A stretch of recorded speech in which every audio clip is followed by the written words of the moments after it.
ఓమస్మద్గురుభ్యో నమః. కాశ్యపాన్వయ సంజాతం నారాయణ పదాశ్రితం శ్రీమన్నారాయణం వందే యతీశ్వర శ్రియాజుషం. యో నిత్యమచ్యుతపదాంబుజ యుగ్మరుక్మ వ్యామోహతస్తదితరాణి తృణాయ మేనే. అస్మద్గురోర్భగవతోస్య దయైకసింధోః రామానుజస్య చరణౌ శరణం ప్రపద్యే. జై శ్రీ. ఇప్పుడు చిన్నజీవి స్వామివారి చేతిలో ఉన్న దండానికి మీ చేతిలో ఉన్న దండానికి తేడా ఏమన్నా ఉందా అండి? దండం ఒకటి.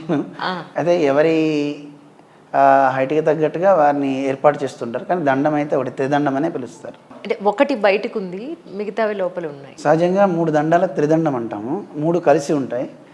ఒకటి ఆచార్య దండం అంటారు. 3 తత్వాలకి ప్రతీక త్రిదండం.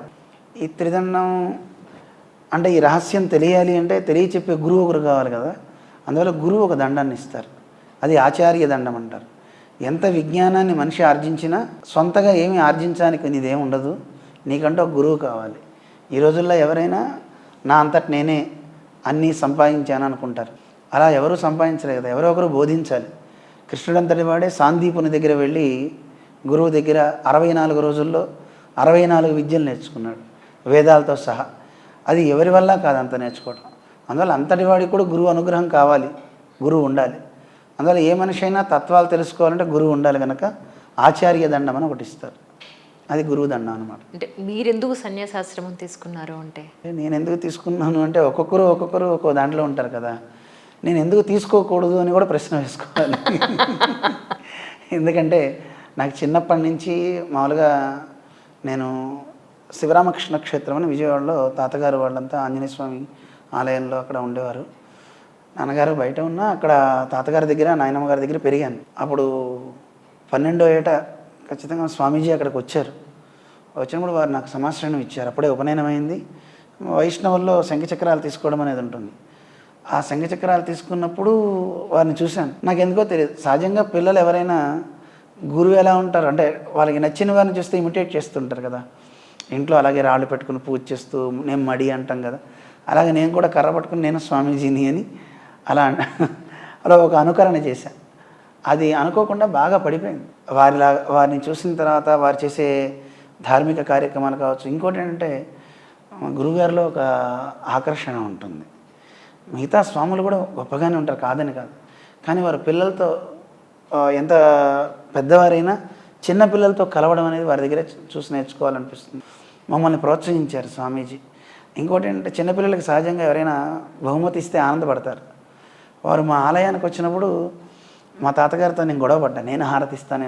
ఒరే ఆయన పెద్ద ఆయనరా, గొప్పవారురా, చదువుకున్నవారురా, నువ్వు సరిగ్గా తప్పులు చదివితే బాగుండదురా అంటే, తప్పులు చదివితే దిద్దుతారు, దానికోసం చదవనంటే ఎలాగా అని నేనే హారతి ఇచ్చి స్వామివారి కొబ్బరి ఆంజనేయ స్వామి గుడిలో ప్రసాదం కొబ్బరి తమలపాకులు తీసుకుని క్షేమస్థైర్య ధైర్య అభయ ఆయురారోగ్య ఈశ్వర్య అభివృద్ధిరస్తు అన్న. నాకు తెలియదు కదా గుళ్ళో ఎలా అయితే చదువుతారో అలా చదివంటే పంతులు గట్టివాడే అన్నారు అని నాకు స్వామివారు ఒక 500 రూపాయలు ఇప్పించారు. ఆ రోజుల్లో 92లో 500 అంటే చాలా ఎక్కువ కదా. నాకు ఆశ్చర్యం, నాకు ఎవరు దక్షిణ ఇవ్వలేదు ఎప్పుడూను. మొట్టమొదటి భిక్ష వారు నాకు ఇచ్చింది అది అనమాట. అంటే నాకు చాలా ఆనందం వేసింది. ఎంతోమంది స్వామీజీలు వచ్చేవారు కానీ సహజంగా చూసి వెళ్ళిపోతుండేవారు. అయితే నాకు అంత వెళ్ళి వాళ్ళకి హారతి ఇచ్చి దేవుడికి హారతి ఇచ్చి ఇవ్వాలి అని నాకు అనిపించలే. వారిని చూస్తే ఒక అట్రాక్షన్, ఒక ఆకర్షణ, తెలియని ఒక వారి మాట్లాడుతుంటే ఒక మంత్రముగ్ధత అన్నీ కలిగేవి. అందుకని స్వామీజీ చూసిన తర్వాత నాకు మనసులో అనిపించింది నేను కూడా అయితే ఇలా అవ్వాలి అని. స్వామీజీ అడిగారు కూడా నన్ను. 10వ తరగతి అప్పుడు మిగతా అప్పుడంతా వెళ్తూ ఉండేవాడిని. అప్పుడప్పుడు వెళ్తూ స్వామీజీ నేను సన్యాసిని అవుతాను, నాకు సన్యాసం ఇవ్వండి అని అడిగితే స్వామి అన్నారు, ఎందుక పెళ్లి చేసుకుని హాయిగా తిరక్క ఎందుకు నీకు ఇవన్నీ అన్నారు. లేదండి నేను చేస్తా అంటే, చేసి ఏం చేస్తావు అని అడిగారు. నేను మీలాగా అవుతా అంటే వెరీ గుడ్ అన్నారు. అంతే. ఆ తర్వాత అప్పటి నుంచి అలా వారి అనుగ్రహంతో దీక్ష లభించింది. అంటే చాలామందికి అనిపిస్తుంది అనుకున్న కళలన్నీ అందరికీ నెరవేరవు. నాకు ఒక కళ అనిపించింది ఇలా అవ్వాలని, కానీ నా కళను నెరవేర్చింది మాత్రం గురువుగారు. ఎందుకంటే మనంతరం మనం అవ్వాలి అనుకుంటే యావత్తు పోవచ్చు. సన్యాసంలో. అందుకని వారి అనుగ్రహం ఉంది కనుక యావత్తూ వారే గురువే కల్పిస్తారు కదా, అందుకని వారి అనుగ్రహం అది. అంటే భక్తి మార్గంలో వెళ్ళాలి అని అనుకుంటే సన్యాసాశ్రమం తీసుకోవాల్సిన అవసరం లేదు, అంటే గృహస్థ అయ్యండి కూడా భక్తి మార్గంలో వెళ్ళొచ్చు. వెళ్ళకూడదు. మీ తల్లిదండ్రులకి ఎంతమంది సంతానం? అంటే మేము 5గురం, 3 ఆడపిల్లలు 2 మగపిల్లలు ఉన్నాము.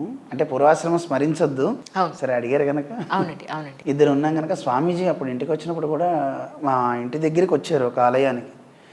వచ్చినప్పుడు నేను అడిగాను, నాన్నగారు ఒప్పుకోవట్లేదు, అమ్మగారు ఒప్పుకున్నారు. అమ్మగారు చిన్నప్పటి నుంచి ఆధ్యాత్మికంలోనే ఉండేవారు బాగా.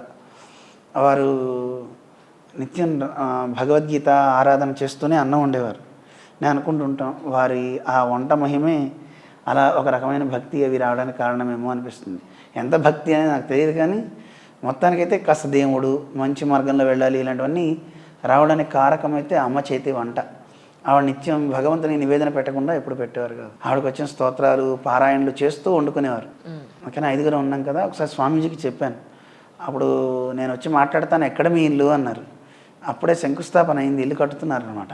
అప్పుడు స్వామీజీ వచ్చి కొబ్బరికాయ కొట్టి నాన్నగారితో చెప్పారనమాట, ఏమండి ఒక పిల్లలు ఉంటే ఒక పిల్లవాడిని కన్నా కౌసల్య గొప్పది కాదు, 2 కన్నా సుమిత్ర గొప్పది తెలుసునా అన్నారు. దేనికండి అని అన్నారు. అంటే అప్పుడు స్వామి చెప్పారు, సుమిత్రాదేవి ఒకడిని రాజ్యానికి ఇచ్చింది, అంటే దేశానికి ఇచ్చింది, ఒకడిని దైవానికి ఇచ్చింది. ఈ రోజుల్లో తల్లులంతా కూడా పిల్లల్ని కనాలి, తమ కోసం కాదు, ఒకని దేశం కోసం ఒకని దైవం కోసం చేయాలి. మరి అలాగా మీకు అదృష్టం 2 వచ్చారు కదా, వాడు చక్కగా మిమ్మల్ని చూసుకుంటాడు, వీడిని మాకు ఇచ్చేయండి, దైవానికి ఇవ్వండి అని స్వామి అన్నారు. అలాగా స్వామి ప్రేరేపించారు. అందువల్ల వారు మొదట్లో కొంత తండ్రి గారికి బాధ తప్ప తల్లిగారికి ఎప్పుడు బాధ లేదు.